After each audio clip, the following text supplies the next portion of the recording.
নমস্কার, মায়ের রান্নাঘর থেকে সবাইকে স্বাগতম। আমি রেখা মুখার্জি।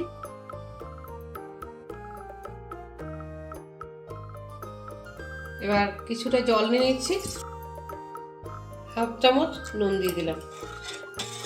এবার বেবিকর্নগুলো দিয়ে দিচ্ছি। একবার ফুটে উঠলে আমি নামিয়ে ছেঁকে নেব।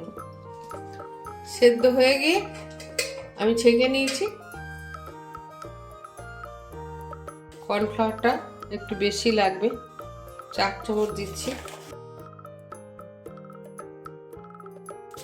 এখানে চিলি ফ্লেক্স, কাশ্মীরি লঙ্কা, নুন আর গোলমরিচ একসঙ্গে দিয়ে ঢেলে দিচ্ছি।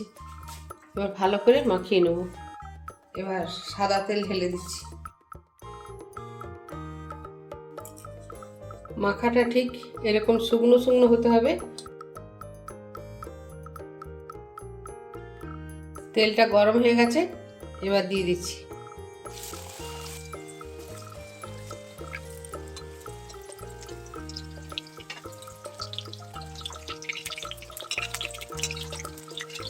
গ্যাসটা আমি মিডিয়ামে রেখেছি। 2 থেকে 3 মিনিট গ্যাস মিডিয়াম রেখে আমি ভেজেছি। বেশ মুচমুচে হয়েছে।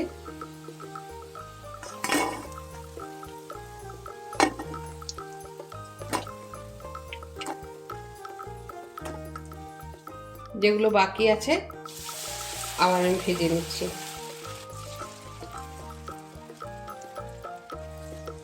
ভাজতে ভাজতে ততক্ষণ আমি কর্নফ্লাওয়ার আর ঠান্ডা জলে গুলে আমি রেডি করে রাখছি।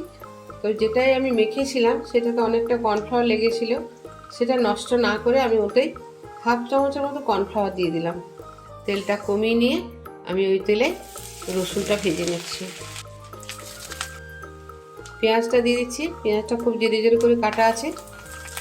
লঙ্কা কিছু কুচিয়েছিলাম দিয়ে দিলাম, আর ক্যাপসিকাম দিচ্ছি।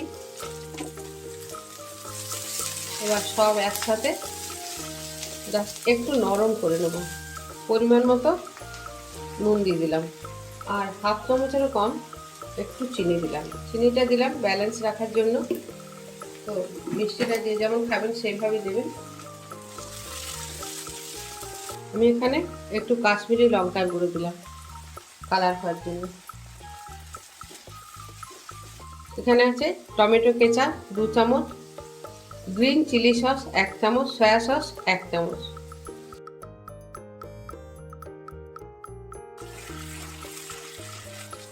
যে কর্নফ্লাওয়ারটা গুলে রেখেছিলাম সেই কর্নফ্লাওয়ার জলটা দিয়ে দিলাম। এবার বেবিকর্ন ভাজাগুলো আমি দিয়ে দিচ্ছি। তবে একটা ভেঙে দেখে দিচ্ছি, দেখুন কতটা মুচমুচে হয়েছে।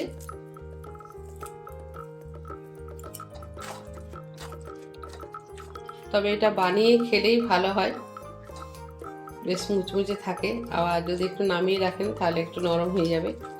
চিলি বেবিকর্ন আমার একদম রেডি। যদি ভিডিওটা ভালো লাগে ছোট্ট করে একটা কমেন্ট করবেন, এটা আমার অনুরোধ।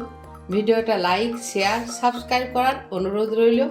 সবাই ভালো থাকুন, সুস্থ থাকুন, সাবধানে থাকুন। তো রুটি, পরোটা, লুচি, লাচ্চা পরোটা এ সবার সাথে ভীষণ ভালো লাগবে।